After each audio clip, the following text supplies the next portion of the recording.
Welcome back to the 5 p.m. podcast, everyone. I'm Dan, and as always, I'm ready to dive into some fascinating political maneuvers. And I'm Tina, here to keep Dan from getting times lost in the technical weeds, although sometimes those weeds are pretty interesting. What's got your attention this week, Dan? Okay, so I was just reading about this situation with Trump pausing tariffs on Canadian imports. It's a temporary thing from February 3rd to March 4th, 2025. A 30-day pause, right? It sounds like there was some kind of agreement reached. What's the story there? Yeah, exactly. It's a Section 232 national security tariff, which, get this, was paused under the International Emergency Economic Powers Act, IEEPA for short.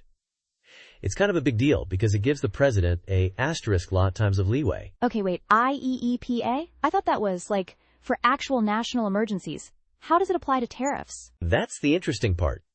It seems like its use is being, shall we say, times creatively expanded to include trade issues. It's all tied to this agreement where Canada is halting their retaliatory duties on U.S. exports.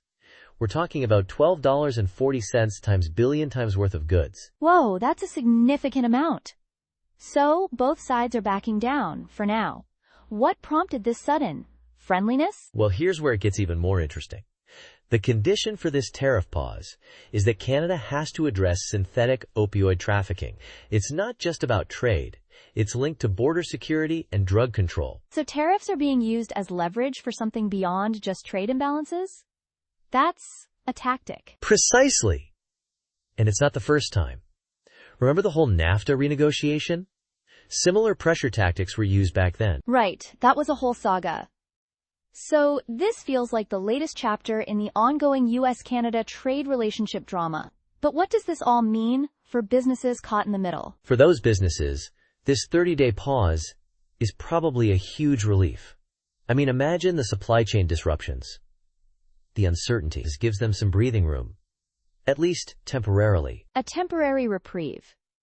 But what happens times after March 4th? Everything goes back to normal, tariffs and all? That's the million-dollar question, isn't it?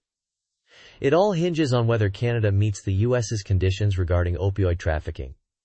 If they do, maybe we'll see a more permanent solution. If not, it's back to trade war tensions. So this could be a step towards better relations, or just a temporary band-aid on a bigger problem. Exactly. And there is even talk, from what I have read, they are thinking about putting tariffs on other countries, the EU and Vietnam, for steel and aluminum. It sounds like businesses on both sides of the border, and maybe even in Europe and Vietnam, are holding their breath right now. They should be.